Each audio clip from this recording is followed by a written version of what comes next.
قلوبهم مرض فزادهم الله مرضا، ان کے دلوں میں بیماری ہے تو اللہ نے ان کی بیماری کو زیادہ کر دیا۔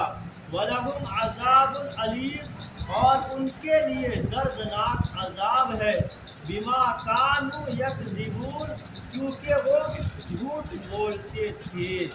اللہ تعالیٰ نے اس صورت کو قرآن مجید کے بیان سے شروع کیا اور یہ فرمایا یہ کتاب متقین کے لیے ہدایت ہے۔ قرآن مجید یعنی قرآن جو ہے کیا ہے؟ متقین کے لیے ہدایت ہے۔ پھر 3 آیتوں میں متقین کی 5 صفات بیان کی، اس کے بعد 2 آیتوں میں کفار کا بیان کیا جو متقین کی ظاہر اور باطناً ضد ہے۔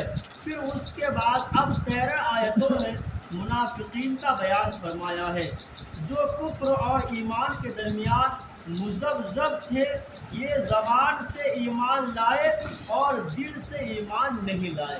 یعنی مذبذب انسان اسے کہتے ہیں جو شک میں مبتلا ہو کہ یہ صحیح ہے یا غلط ہے۔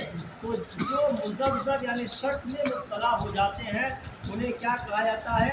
یہ شخص مذبذب کا شکار ہو چکا ہے۔ تو یہ زبان سے ایمان لائے اور دل سے ایمان نہیں لائے۔ اور ایمان لانا کیا ہے؟ ضروری ہے۔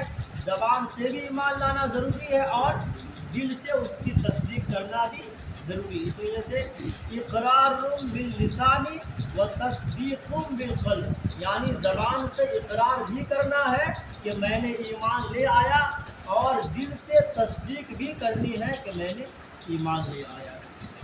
مبغوث کا معنی سب سے زیادہ ناپسندیدہ، غضب پایا ہوا، کیونکہ انہوں نے کفر پر ایمان کا مرمہ چڑھایا، دھوکہ اور فریب سے کام لیا اور در پردہ مسلمانوں کے ساتھ مذاق کیا۔ اسی لیے اللہ تعالیٰ نے ان کے خبث، جہل، ان کے فریب اور ان کی ہٹ دھرمی کا پورا بیان لمبے کے ساتھ فرمایا، ان کی کئی مثالیں بیان فرمائی اور یہ اعلان فرمایا کہ منافق جہنم کے سب سے نچلے طبقے میں رہیں گے۔ یعنی جو منافق ہے وہ جہنم کے سب سے نچلے طبقے میں رہیں گے۔ وَمِنَ النَّاسِ، میں جن لوگوں کا ذکر فرمایا ہے یہ منافقین کی وہ جماعت ہے جو نزول قرآن کے زمانہ میں تھی۔ ان میں بڑا منافق عبداللہ بن ابی بن سلول تھا۔ ان میں اکثر یہودی تھے جو مطلب برآری کے لیے وقتی طور پر بظاہر مسلمان ہو گئے تھے، یعنی اپنے مطلب کو پوری کرنے کے لیے یہ لوگ جو ہے ظاہری طور پر مسلمان ہو گئے تھے لیکن دراصل وہ کیا تھے؟ منافق تھے اور ایمان نہیں لائے تھے۔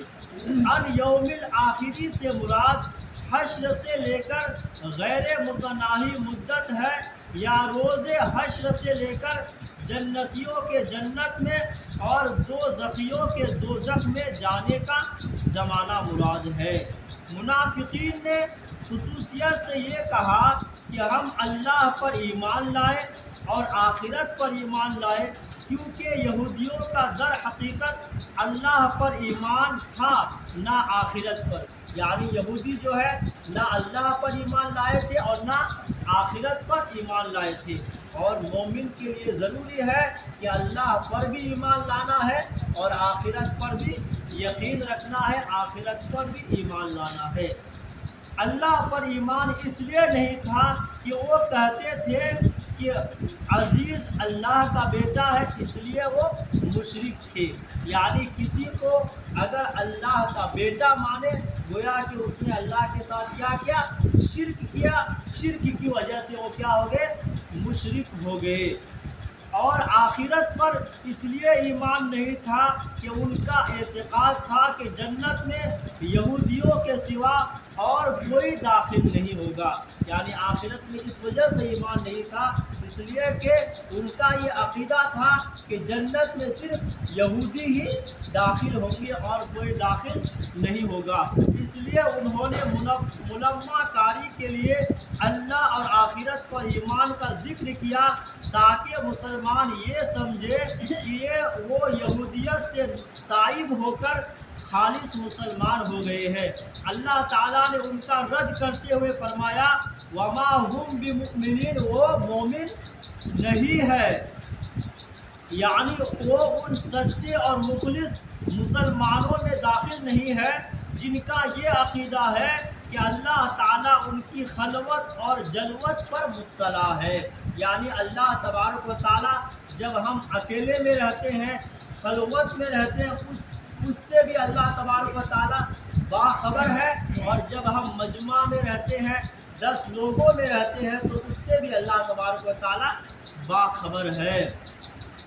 کیونکہ منافقین بعض ظاہری عبادات کر لیتے تھے اور یہ گمان کرتے تھے کہ ان سے ان کا رب راضی ہو جائے گا، اس کے بعد حرص یعنی لالچی طمع، شر اور فساد اور مسلمانوں کے ساتھ خیانت اور دسیسہ کاری میں مشغول رہتے تھے، جیسا کہ اس کے بعد کی آیتوں میں اللہ تعالیٰ نے ان کے فتنہ اور فساد کو تفصیل سے بیان فرمایا ہے۔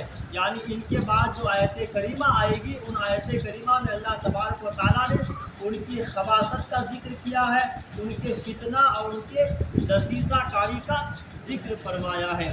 آئیے منافقین کے اللہ اور مسلمانوں کو دھوکہ دینے کے سلسلہ میں اعتراضات کے جوابات، یعنی یہاں اللہ فرماتا ہے کہ یخادعون اللہ والذین آمنوا، وہ اپنے خواہش کے مطابق یہ گمان کرتے ہیں کہ وہ اللہ کو اور ایمان والوں کو دھوکہ دیتے ہیں، یعنی